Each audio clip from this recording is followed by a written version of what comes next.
this video tutorial, we'll be going over how to configure the Xbees using XCTU.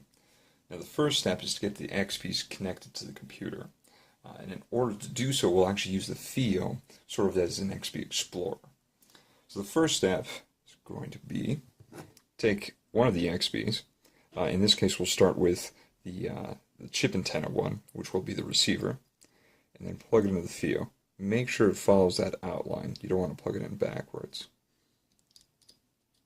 Get it plugged in, and then simply plug it into the computer via USB, and we're ready to start. And now we'll move on to the software. To begin with, we'll open up Arduino IDE, find the file called Xbee XCTU, and you'll notice that it's a pretty simple sketch, and all it does is actually take the data from the computer, pushes it to the Xbee, and any data from the Xbee gets pushed to the computer. So it sort of bypasses the FIO. We essentially use it as an Xbee Explorer in this case. One thing to keep in mind, at least for later down the road, is we're at a baud rate of 57600, which is different than the standard 9600. So keep that in mind, because that can potentially create problems if you're expecting to be running at 9600 later on. Now all we have to do is upload this to the FIO that's plugged into the computer. But one really important thing to keep in mind is that you want the board selected as the SparkFun FIO V3. If it's not, you risk bricking it, and that can be a pain. So make sure anytime you're uploading to the FIO that you have this selected. Another thing to keep in mind is that if you haven't installed the proper drivers and the proper installation files, this actually won't even be available. So make sure you do that before trying to do this. Alright, we can see the sketch has been uploaded, and now we'll open up XCTU. Go to the top corner here and look for the COM port that the SparkFun FIO is connected to. These options, at least for the time being, don't matter. Click Finish. It should be able to find it right away. If you double click it, it will open up all the different parameters.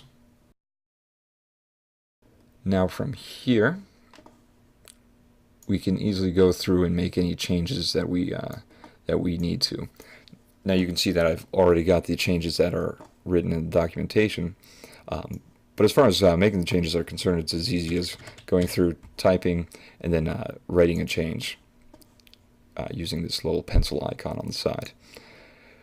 Another option is you can go through, change each parameter that you'd like, and then go to the top and click this pencil icon, and it will actually change all of them, or it will write all the changes to the Xbee all at once. Let's quickly go through what each of these settings do. The PAN ID defines the personal area network ID. So if the devices you're trying to communicate with are on different PAN, or they have different PAN IDs, they won't communicate. So it's essential that these are the same for each device that's in your network. The destination high address is only used when using 64-bit addressing, which we're not using, so we'll just leave that blank. Destination low defines the address that we'll be sending to. Now in this case, the receiver, which is what we're configuring right now, isn't sending to anything. So we sort of arbitrarily send it to 1234. My address is the address that other devices will use to speak to this Arduino. Again, it's sort of arbitrary in this application because, as we'll see later on, the transmitter will be broadcasting. So it'll just be sending out the information to anybody on the same personal area network. Moving on, we see this baud rate is at 57600. Again, this is the same number we saw in the Arduino sketch. It's imperative that they're the same number, or else the sketch won't communicate with the Xbee at all, and you won't be able to configure.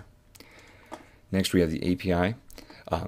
This is really important because the library we're using actually only works if API is enabled. With the receiving Xbee configured, now we can move on to the transmitting Xbee. And it's going to be actually the exact same process. We take the Xbee, we ensure that we put it in correctly, and then plug it into the computer via USB, and we do the same thing we did before. Since we're using the same field to configure the transmitting Xbee, we don't have to upload the sketch again. The sketch is already on the field. So we can go straight to XCTU. We have it in the same COM port. And here we are. We discovered the second Xbee. We wait for it to load the parameters. And here we are. Alright, looking at these parameters, you can see they're fairly similar to the receiving Xbee. But you'll notice that the destination low is actually FFFF. In the description down here, you can see that is actually the broadcast address for the pan. So what that means is this Xbee will be broadcasting the packets without regard for the address of the receiving end. The my address is again arbitrarily set to 1234.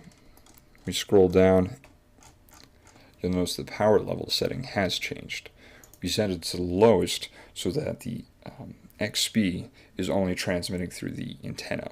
We don't want the Xbee to sort of bleed information out at close ranges. So by setting it to the lowest, we make sure that the only power that's really being transmitted is through the antenna. And so it keeps it directional. Moving on, we see the baud rate is the same as before, and we're still in API mode 2. Now again, after you've made these changes, make sure that you hit the pencil on the top so that everything is actually written.